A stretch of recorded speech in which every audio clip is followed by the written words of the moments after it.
l'intuition, l'intuition est quelque chose que j'écoute beaucoup.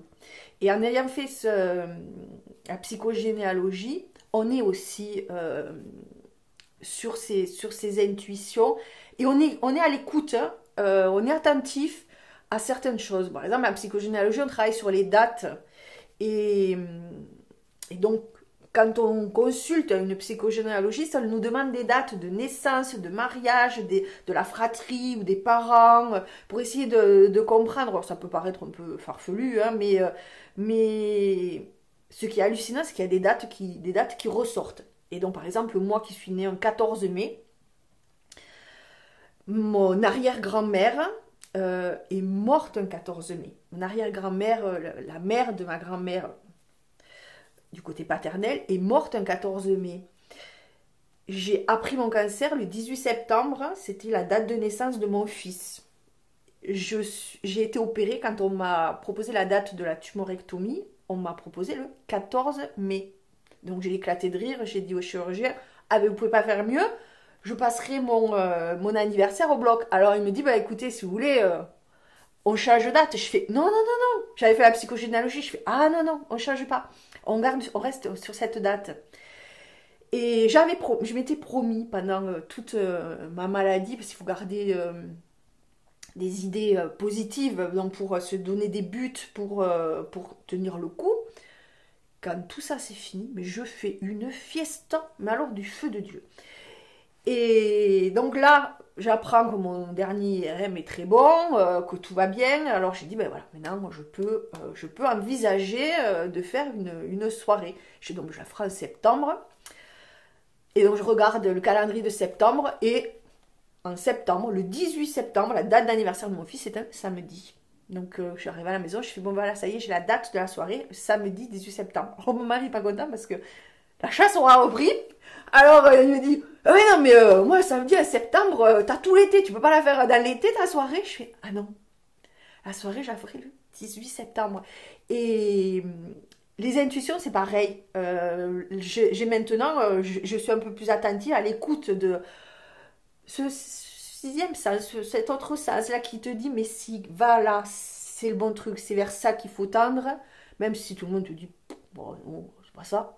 Vas-y, je m'écoute un peu plus.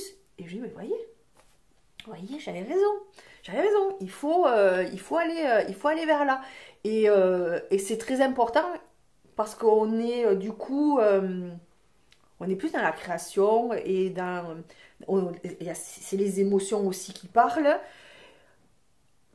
Des fois, on peut être déraisonnable, puisque c'est des termes qu'on a employés, mais j'y suis de plus en plus attentive, et je me dis que c'est important d'aller là-dedans.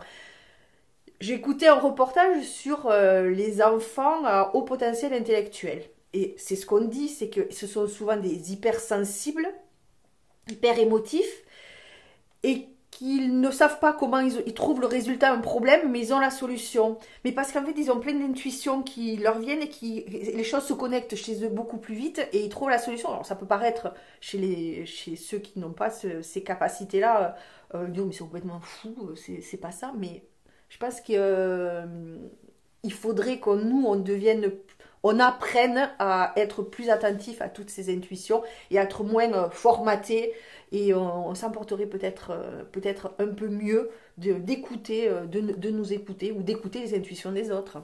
Par contre, effectivement, d'avoir fait moi la psychogénéalogie, ça m'a permis de débloquer certaines choses, ça m'a permis de dire quelque chose, de dire certaines choses, ça m'a permis de les écrire. Il y a un des actes qui était d'écrire à ses ancêtres ce qu'on avait sur le cœur. Et des fois, moi quand on m'a demandé de faire cet exercice, je me suis dit, mais je vais écrire quelque chose sur mon arrière-grand-mère, je la connais pas quoi, je l'ai jamais connue, qu'est-ce que je vais pouvoir dire sur elle. Et le fait de se mettre devant une feuille blanche et d'écrire, ça fait repenser, ça fait se repositionner dans l'histoire familiale, et ça fait se redire des choses. Et du coup j'ai échangé aussi avec ma mère sur certaines choses. On s'est dit les choses une fois quoi, et puis voilà, hop, ça a été écrit, ça a été brûlé, Et même ma mère, alors que ma mère, elle n'était pas du tout liée à cette histoire-là, hein, c'est une histoire du côté paternel, mais ça a permis de débloquer certaines choses, puisque ma mère avait plus connu ma grand-mère que moi, et donc était un peu plus au courant de l'histoire. Je crois que les secrets de famille font quand même aussi des sacrés dégâts chez certaines générations, qu'il faut se dire les choses. Donc nous, c'est pas parce qu'on ne se dit pas les choses qu'on cultive le secret. Il n'y a pas de secret de famille, quoi. Je pense que mon fils ne grandira pas ou ne vieillira pas en se disant on m'a caché quelque chose, j'ai le sentiment que... Des fois, il nous dit il n'y a pas de tabou dans cette famille. Des fois, ça serait bien qu'il y en ait. Hein. Je fais, non, c'est pas. On se dit, on parle de tout. On parle de tout. Mais on n'est pas à tout verbaliser.